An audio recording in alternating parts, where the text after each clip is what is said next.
I mean, I don't think he's wrong about some of what he's saying, but I think that you have to know when to break the rules. Buffett broke the rules with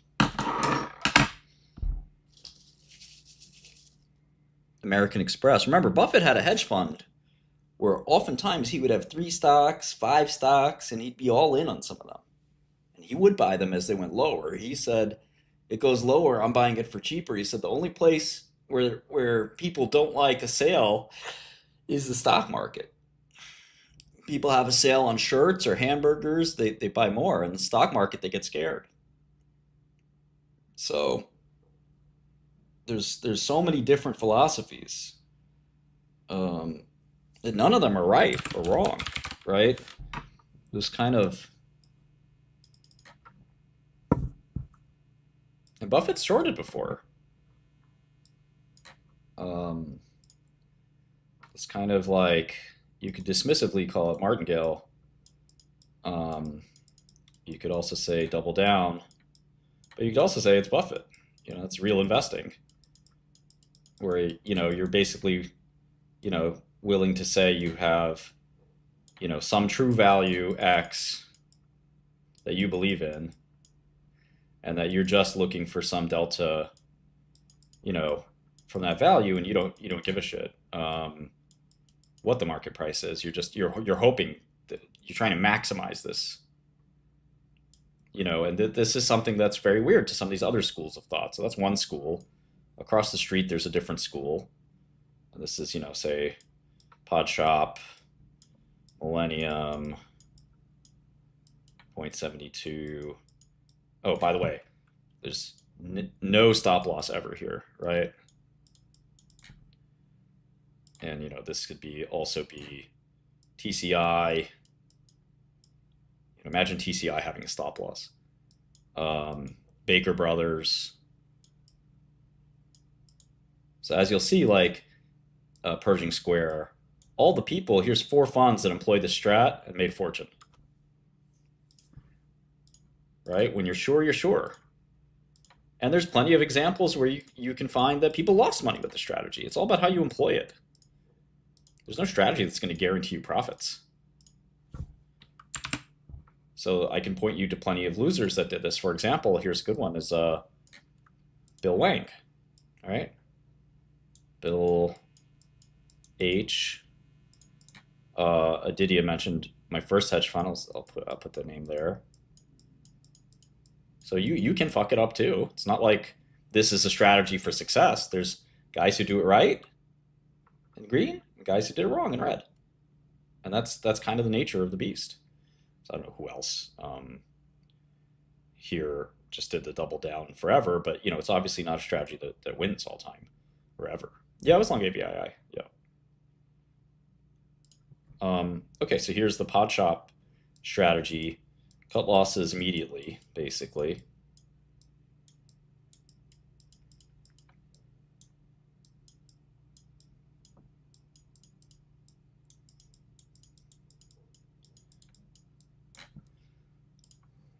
It's stop loss driven investing.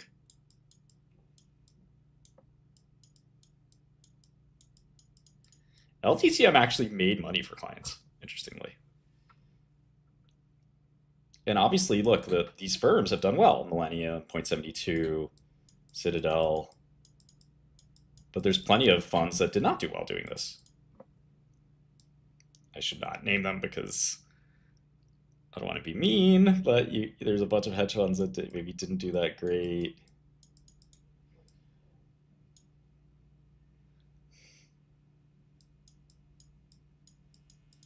That tried to start pod shops. There's plenty.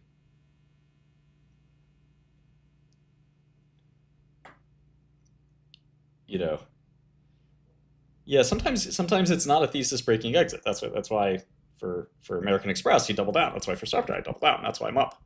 And you're crying. I don't know why you're crying. It's a little weird, and your tears taste a little bit like curry. But at the end of the day, you know.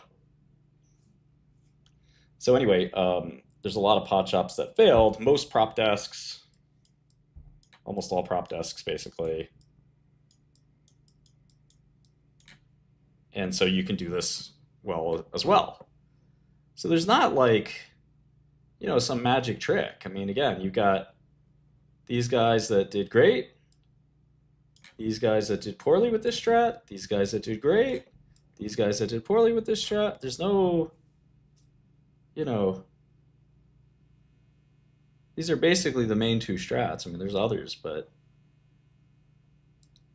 quant is a little different. Quant is like there's no concept of a stop loss really in quant either. It's just trade like nut, trade like a banshee.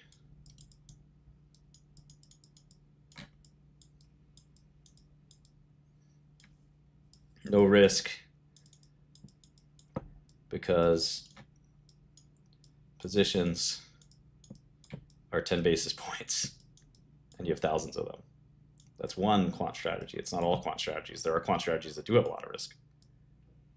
So look, you can make money in this school or that school. You could lose money in any of these schools too. There's no easy win or loss.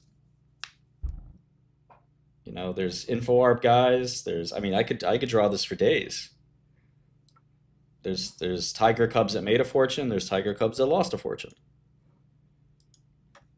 There's value guys that made a fortune. There's value guys that lost a fortune. There's short only guys that made a fortune. There's short only guys that lost a fortune.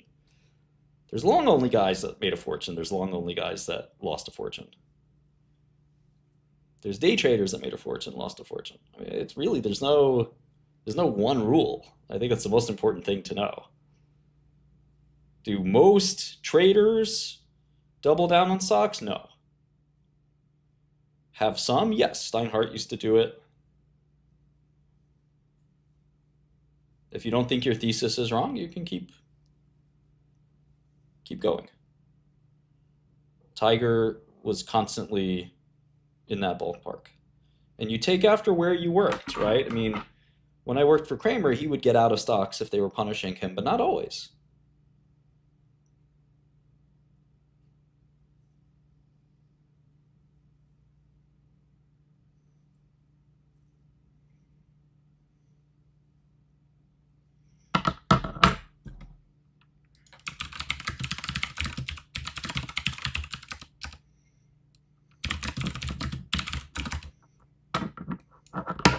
Haters looking to hate, man.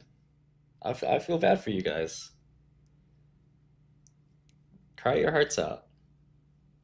4502 is Takeda, Japan's. Actually, I'm not sure they're their biggest pharma company now. It was Japan's biggest pharma.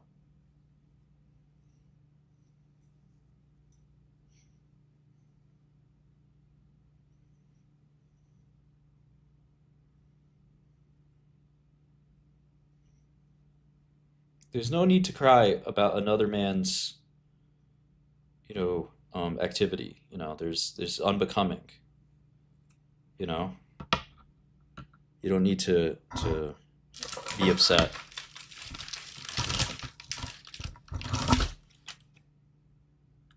The problem with value investing is you're wrong and you're wrong and you're wrong and you're wrong and then you're proven right.